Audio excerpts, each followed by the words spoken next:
There exists a type of creature in this world that has been discovered by only a few people but has never been officially confirmed. We collectively refer to such creatures as unidentified mysterious animals, abbreviated as UMA. Hello everyone, welcome to the UMA series. In this episode, we are sharing an ancient creature from Mongolia known as the Death Worm. Across the vast Gobi Desert of Mongolia, there has long been a bizarre legend of a blood-red giant worm. This is a strange creature said to live in the desert, usually described as worm-shaped, with a body length ranging from 2 to 5 feet and as thick as a human arm. Its entire body is red, with spike-like protrusions at both ends. When it moves, it creates rhythmic waves in the sand. Its body fluids are highly toxic, and it can spray corrosive liquid, even possessing an electric discharge ability similar to electric mites. According to local accounts, this giant worm appears between June and July each year. It usually lies hidden beneath sand dunes, attacking passing humans and camels as prey. Later depictions of its appearance closely resemble a land-dwelling bobbit worm.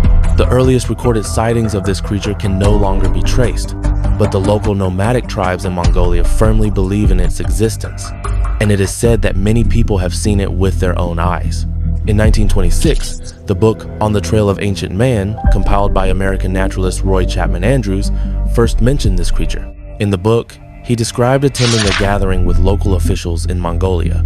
Although none of the attendees had personally seen the creature, they all firmly believed in its existence, and their descriptions were astonishingly consistent. One cabinet minister even mentioned that his wife's cousin had seen the creature. However, the most impressive account in the book came from the Mongolian Prime Minister Damdin Bazar, who described the death worm as resembling a sausage about 2 fingers long with no head and no legs, extremely poisonous, and deadly upon contact. He stated that it lived in the most desolate regions of the Gobi Desert. As an official figure, his words carried considerable credibility. This account was also recorded in Andrews' 1932 book, The New Conquest of Central Asia, where it was further noted that the death worm inhabited the driest and most dangerous regions of the western Gobi. Since then, related reports and stories have gradually surfaced. Although the Mongolian authorities have never conducted a systematic search for it, the legend has attracted many explorers.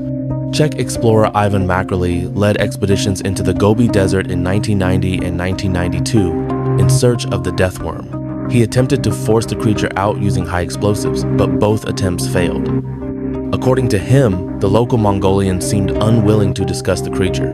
During the 1992 expedition, they even received a warning from a local Buddhist monastery, claiming that the death worm was a supernatural evil being and urging them to abandon their search.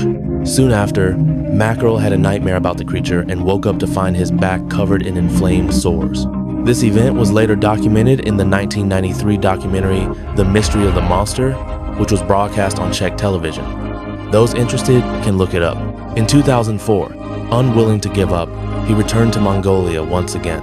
This time, he prepared a light aircraft equipped with cameras to film large areas of the Gobi Desert, hoping to capture footage of the creature. But once again, he returned empty-handed.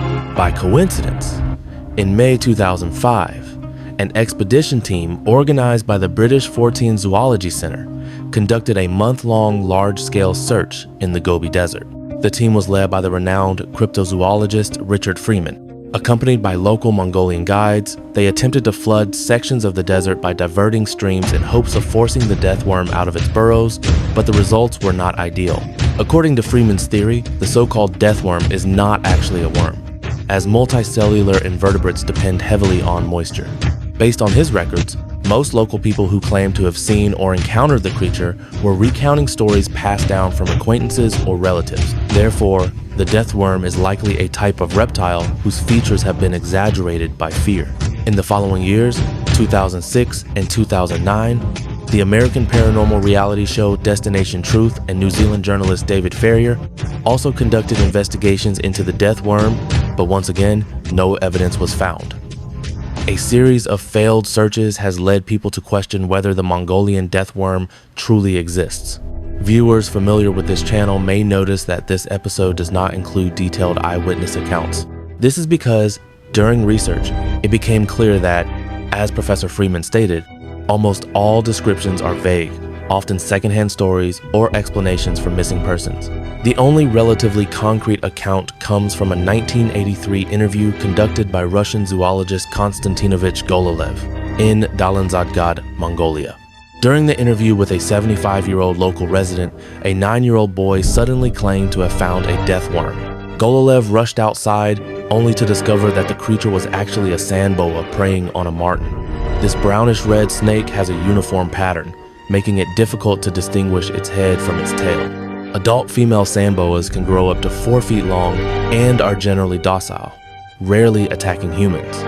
Gololev concluded that the so-called death worm was likely a snake or worm-like creature whose characteristics stem from human fear of the unknown.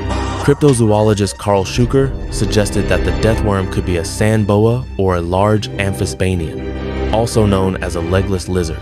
These creatures live underground and differ from snakes in that their belly scales are very similar to those on their backs, and their small heads make them resemble oversized earthworms. Additionally, during research, some interesting claims were found. Many online content creators have shared a story that in 2003, a German director named Frank traveled to Mongolia to film a documentary about wolves and encountered the death worm, resulting in the deaths of the cameraman and assistant director. The director and driver reportedly sought help from local authorities, but when they returned to the scene, the bodies had disappeared. They allegedly kept silent about the incident, though it was later reported by European media. However, after thorough research, no evidence of this incident could be found online. The only related reference discovered was a 2003 film titled Children of Dune, whose monster design was inspired by the death worm, and one of its writers was named Frank Herbert. Some online articles also claim that within the secret history of the Mongols, there are records of Genghis Khan's tomb being guarded by mysterious creatures later identified as the Mongolian Death Worm. However, in the versions of the text that were reviewed, there is no mention of such creatures, nor even direct references to Genghis Khan's burial site. Although it is said that the original text has been lost and what we see today are compiled versions, it remains unlikely that a historical document focused on conquest and national development would include such fantastical elements. In summary, the likelihood of the Mongolian death worm actually existing is quite low. First, the name death worm itself is an exaggerated translation by explorers. In Mongolian, Olgoi-Khorkhoi translates to large intestine worm, named for its resemblance to a cow's intestine. Most eyewitness descriptions simply describe a worm-like creature, leaving much room for imagination. Furthermore, the supposed attack behaviors vary across regions. Only some accounts mention the spraying of corrosive liquid, while others describe electrical abilities. This suggests that the death worm may not be a single species. The sand wave movement could be attributed to rattlesnakes or sand vipers. The red limbless body resembles certain reptiles, and the horn-like features may originate from misidentified sightings. Altogether, it appears to be a fictional creature constructed from various regional legends and exaggerations. Combined with the influence of modern films and video games, the image of the death worm has become even more terrifying. In fact, according to interviews by New Zealand journalists, reported sightings of the creature have gradually declined since the 1950s.